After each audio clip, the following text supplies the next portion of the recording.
అందాల అరకు అవకాశాలను అందిపుచ్చుకుంటే ఆదాయమే మనకు. ఆదివాసులారా నేనున్నా మీ కొరకు అంటూ అభయం ఇచ్చారు AP deputy CM Pawan Kalyan. Kerala తరహాలో అరకు పరిసర ప్రాంతాల్లో హోమ్ టూరిజాన్ని అభివృద్ధి చేస్తామన్నారు పవన్ కళ్యాణ్.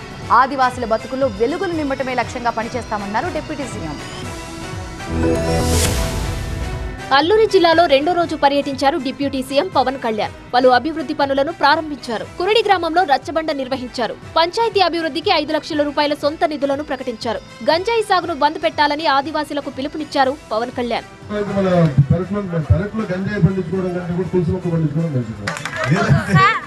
మారేడు మొక్క పెంచితే మారేడు ఇది కాయలు వస్తాయి. దాంతో కూడా చాలా మాదీపం రసాయనం చేస్తాయి. అంటే నిజంగా చేసుకోవాలంటే డబ్బులు రావడం చాలా చాలా పరిస్థితులు ఉన్నాయి. అది ఇది ప్రభుత్వం కొంచెం బాధ్యత తీసుకుని ఐటీడీఏ ఉంది.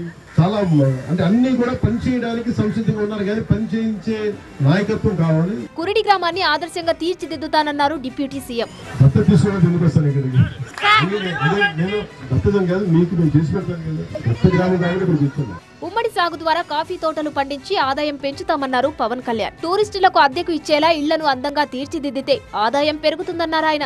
వచ్చి వెళ్ళిపోవడం కాదు, నేను అనేది ఇప్పుడు మీరు అక్కడ ఇల్లు ఉంది, అక్కడ మీరు 2 రోజులు బాగా సరిగ్గా చేసుకుంటే ఎవరు వచ్చి ఉంటారు ఇక్కడ. అంటే ఇది పైగా ఎక్కడ విదేశాల నుంచి వస్తారు, లేదంటే వేరే ఊళ్ళ నుంచి వస్తారు. మీకు కూడా అవి ఉన్నాయి.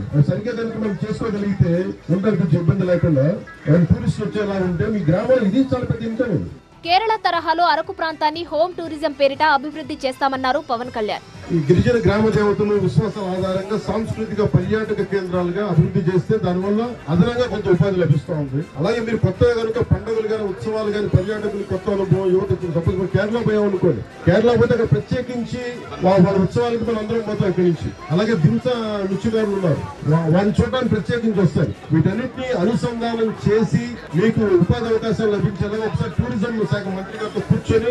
కురిడి గ్రామానికి ఉపాధి హామీ పథకంలో భాగంగా ఉద్యాన పంటల మొక్కలను అందజేస్తామన్నారు డిప్యూటీ సీఎం. పంచాయతీరాజ్ గ్రామీణాభివృద్ధి శాఖ, పర్యాటక శాఖ సంయుక్త కార్యాచరణతో గ్రామంలో ప్రకృతి వ్యవసాయం, పర్యాటకానికి ప్రోత్సాహకాలు కల్పిస్తామన్నారు.